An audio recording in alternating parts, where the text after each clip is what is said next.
তুলনামূলক দ্রুত ফল আসায় দেশের বাজারে বেশ কদর আছে নারায়ণগঞ্জের সোনারগাঁও উপজেলার লিচুর। ক্রমেই তাই বাগানের সংখ্যা বাড়াচ্ছেন চাষিরা।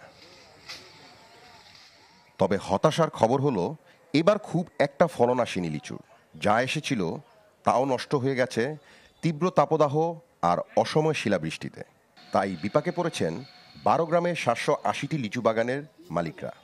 এই যে এইসব লিচুগুলা অনেক বড় বড় হয়, এবার কিন্তু রৌদ্রের যে তাপমাত্রা ছিল তাপমাত্রার জন্য আর বৃষ্টি হয় নাই বইলা এই জন্য লিচুর হয় নাই, ফলন ভালো হয় নাই।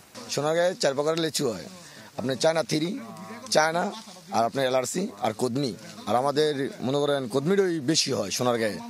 উপজেলার ঐতিহ্যবাহী পানামনগর, চিলারবাগ, উত্তর ষোলপাড়া গ্রামের রাস্তার দুই পাশে চোখে পড়বে সারি সারি লিচুর গাছ। সাধারণত কদমি, পাতি ও চায়না 3 এই 3 জাতের লিচু আছে এসব বাগানে।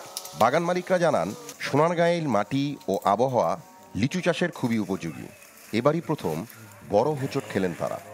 উৎপাদন ফার্স্টে যেরকম ছিল এখন সেইরকম মাল পাই না। মনে করেন যে গাছ মাল পাবো 30,000, সেই গাছ মাল পাই গিয়া 2,000। আমি 11 লাখ টাকার বাগ কিনছি। আমি এবার বাগের লেচুর বিক্রি করে লেবারের টাকা দেওয়ার মতো আমার পরিস্থিতি নেই। উপজেলার ঢাকা-চট্টগ্রাম মহাসড়কের পাশেই মোগরাপাড়ায় রয়েছে স্থায়ী ও অস্থায়ী ফলের বাজার। দেশের বিভিন্ন প্রান্ত থেকে ফল ব্যবসায়ীরা ভিড় করেন এখানে।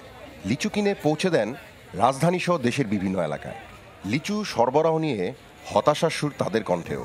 লিচুর বাজার আপনার খরায় নষ্ট করে দিছে, ব্যাপারী লক্ষ লক্ষ টাকা লোকসান। 5,000 টাকার লিচু বিকে 3,000 টাকা, 2,200 টাকা, 2,000 টাকা। এখন সোনারগাঁয়ের লিচুর অবস্থা এবছর মান ভালো না। বৃষ্টি আবহাওয়া খারাপ, ঠিক আছে, রৌদ্র বেশি, তার কারণে সোনারগাঁয়ের লিচু নষ্ট হয়ে গেছে। নষ্ট হয়ে যাওয়াতে সোনারগাঁয়ের কৃষক তেমন একটা মূল্যহীন পায় নাই। লিচু নষ্ট হয়ে গেছে, পোকা ধরে গেছে। লিচু উৎপাদন বৃদ্ধির জন্য বাগান মালিক ও চাষিদের সব ধরনের সহযোগিতার আশ্বাস কৃষি সম্প্রসারণ অধিদপ্তরের।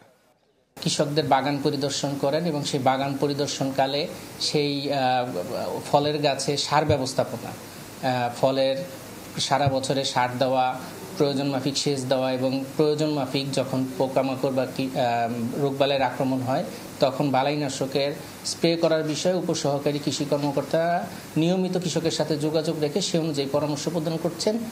এবছর জেলায় 135 হেক্টর জমিতে লিচুর আবাদ হয়েছে। লক্ষ্যমাত্রা নির্ধারণ হয়েছে 856 টন লিচুর। আহসান সাদিক, চ্যানেল 24, নারায়ণগঞ্জ।